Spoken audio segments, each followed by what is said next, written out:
to the InfoWars Nightly News. I'm David Knight. It's Monday, November 11th, 2013, and here are our top stories. Tonight, how the feds are tapping much more than your phone. Then, InfoWars pays homage to our veterans. And even John McCain has issues with the NSA. That's next on the InfoWars Nightly News. We don't need you anymore. The robots and combat droids and autonomous drones, land, sea, and air, and under the water are all going online. Well, on this Veterans Day, we need to remember that Forbes has reported that 1 million veterans from the Iraq and Afghanistan war are injured. All that can be said with certainty is that as of last December, more than 900,000 servicemen and women had been treated at the Department of Veterans Affairs hospitals and clinics since returning from war zones in Iraq and Afghanistan. And the monthly rate of new patients being added as of the end of 2012 was around 10,000 per month. But then in March, the VA abruptly stopped releasing statistics on war casualties. However, experts say there is no reason to suspect that the monthly rate of new patients has changed. So before we commit to future wars, let's remember how we were lied to get into these wars, and let's remember the real cost of these wars. Now, the U.S. military is being used in other ways in the Philippines. They're being used to provide relief after a record typhoon hits that area this weekend. It was reported that the typhoon is unofficially the strongest recorded tropical cyclone to hit land with speeds up to 195 miles per hour. And we're getting various reports from the number of deaths ranging anywhere from 1,000 to 10,000. There's a lot of reports that it's 10,000, but nothing is certain yet except it's absolute total chaos. The infrastructure has been wiped out. And we should remember that even though we're able to provide relief now, and even though the U.S. military is able to provide some relief, historically what we've seen increasingly in the United States is that when we have a large disaster, FEMA doesn't do a very good job of getting the relief there. They tend to be a bottleneck more than a facilitator, because you've got to remember that FEMA's primary responsibility is continuance of government. COG is what they're mainly concerned with. So when you look at this devastation in the Philippines, you should think about what you have done to provide for food for your family whenever we have an interruption of our fragile infrastructure, our fragile grid, and to think about the fact that not only can you set aside things to prepare for your family, but you can also set aside things to help other people who are less fortunate than you are in these situations. Now, it may be very hard in the Philippines right now, and in the U.S., people on Main Street are struggling, but not the people on Wall Street. The Standard & Poor's 500 index has climbed 108% since Obama became president, adding more than $10 trillion in equity market value, and 24% just this year. But we need to understand that this is another stock market bubble. And we need to understand that this is not something that is helping people on Main Street. People are still losing their jobs, they're still losing their homes. This is something that is helping Wall Street, and it's a big boom to K Street, to the lobbyists, to the Washington politicians who are getting paid by the big corporations, by the big banks, who are giving a pass on legislation that would have curbed in the abuses that led to the crash in 2008. And we saw earlier this year, back in the spring, we saw that the Stock Act that Congress passed to a lot of fanfare that was going to rein in insider trading in Washington. It was going to provide transparency as to which stocks congressmen and their staff were buying. That was all quietly taken away this spring. And now we see that just 12 days ago, Congress got rid of another piece of legislation that was going to rein in the abuses of prior to 2008 and the last bubble that we saw. As part of the Dodd-Frank bill, they had prohibited only about 10% of the derivative trading that had happened prior to 2008, but now even that is gone. House Bill 922 passed with 70 Democrats and all the Republican congressmen except Walter Jones, John Duncan, and Tom Massey. They all voted to allow the banks to wildly speculate yet again. So Obama is really performing well for his masters. That would be the big banks, the big insurance companies. All those reforms that they talked about, that they bragged about, Dodd-Frank, the Stock Act, all those have been quietly done away with while nobody was looking. And if you think it would have been any different if we would have had McCain, consider the fact that all of the Republicans, except those three that I just named, all the Republicans in the House voted to get rid of the derivatives restrictions. And it was only about 10% of the derivative restrictions that were even put on there by Dodd and Frank. They got rid of even those. And it's not just our money that would have been affected with McCain in the same way. It's also our liberties. Look at this story. He came out today and said that the NSA chief should be fired. He said that Keith Alexander, the head of the United States National Security Agency, should be fired or forced to resign for letting contractor Ed Snowden have access to the information he ultimately leaked. Now, see, he's saying that he should be fired because that information got out. Not that he should be fired because he acted illegally, because he spied on all Americans in a dragnet manner, because he violated everybody's Fourth Amendment. No, he should be fired because that information got out, because he embarrassed McCain and the rest of them. But actually, McCain's not really embarrassed. When they asked him about the spying on Angela Merkel, the prime minister from Germany, he said they did it because they could do it. That's an amazing admission.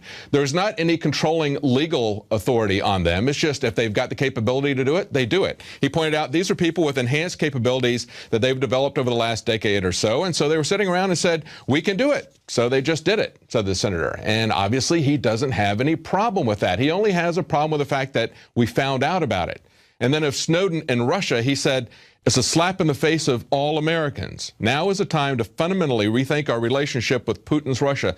See, he thinks that it's a slap in the face of Americans that someone who is blowing the whistle on illegal activity had to escape to Russia. No, the slap in the face is that they refuse to do anything about it. They allow high-ranking officials to lie to Congress, which is a felony, and nothing is done about it. They merely get mad about the fact that these criminal actions were exposed. Now, we also had Representative Sensenbrenner go to the European Parliament and slam the NSA. And this is kind of unusual because this is the same Sensenbrenner who introduced the Patriot Act. He authorized the Real ID Act. And he even walked out of the House committee hearings one time on Gitmo because they were talking about human rights violations. He didn't want to talk about this. This is also the Sensenbrenner who advocated last year amending the Espionage Act of 1917 to enable the prosecution of journalists. So Sensenbrenner goes to the European Parliament and he says that he's now going to introduce the Uniting and Strengthening America by Fulfilling Rights and Ending Eavesdropping, Dragnet Collection, and Online Monitoring Act. He calls it the USA Freedom Act. They love to come up with these contrived acronyms that are absolutely ridiculous. He says the title intentionally echoes the Patriot Act because it does what the Patriot Act was meant to do, strike a proper balance between civil liberties and national security. That is the big lie. You do not balance liberty against security. If you give up your liberty, all you're going to get is slavery. There is no balancing act here.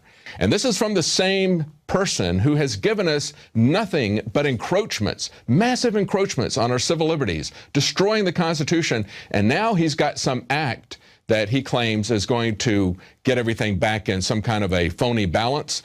What's going on is 6 days ago, he announced that he's running for re-election. He knows which way the wind's blowing. He knows that people are upset about what the NSA is doing. And so he's merely trying to cover for himself, saying that even he is concerned about the direction that his own legislation has taken. But look at this story from Paul Joseph Watson.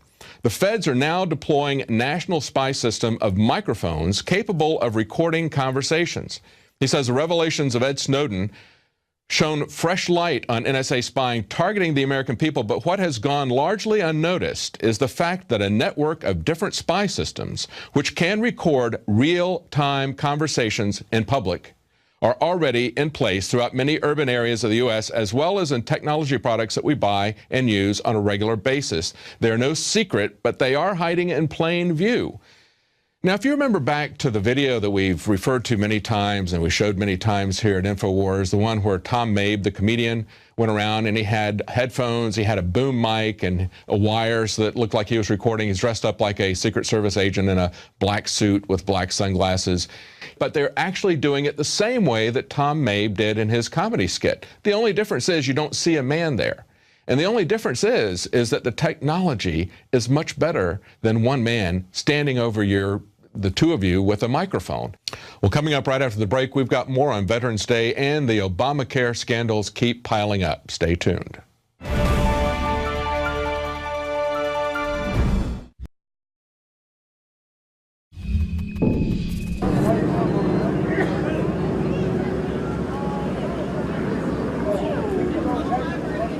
Sir, what brings you out here today? Oh, the Veterans Days Memorial Ceremony.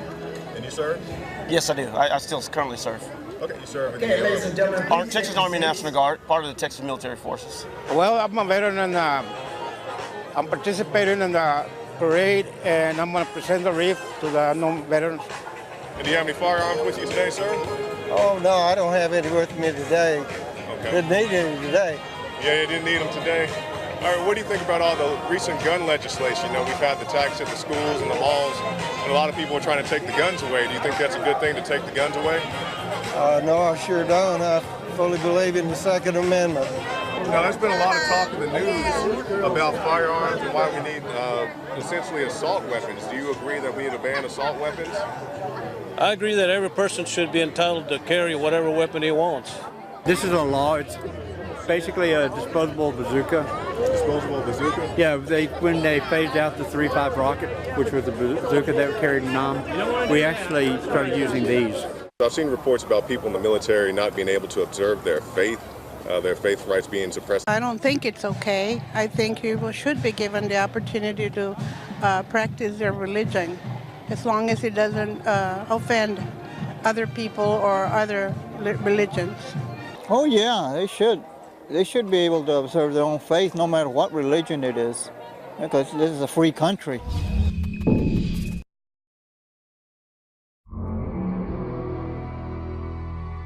I'm Gigi Arnetta with Tyranny Watch on the InfoWars Nightly News.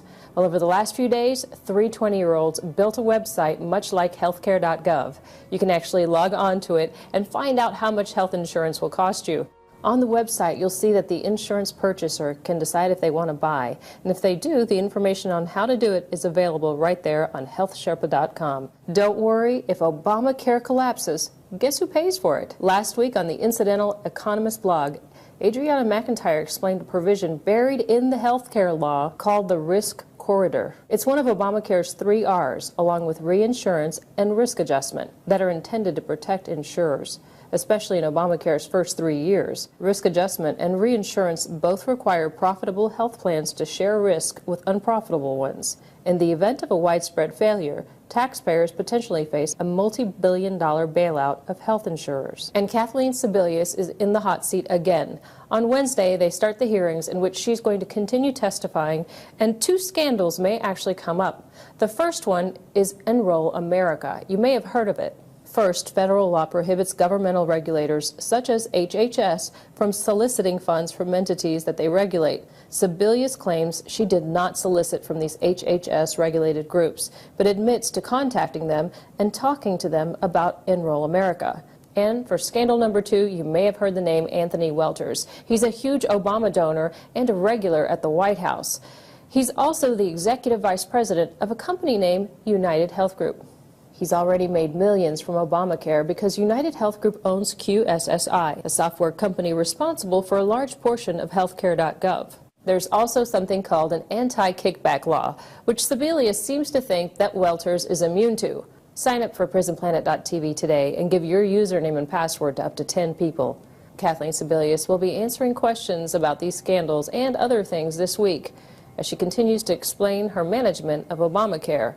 I'm Gigi Arnetta for Tyranny Watch on the InfoWars Nightly News. Well, on this Veterans Day, we need to remember that Forbes has reported that 1 million veterans from the Iraq and Afghanistan war are injured. All that can be said with certainty is that as of last December, more than 900,000 servicemen and women had been treated at the Department of Veterans Affairs hospitals and clinics since returning from war zones in Iraq and Afghanistan. And the monthly rate of new patients being added as of the end of 2012 was around 10,000 per month. But then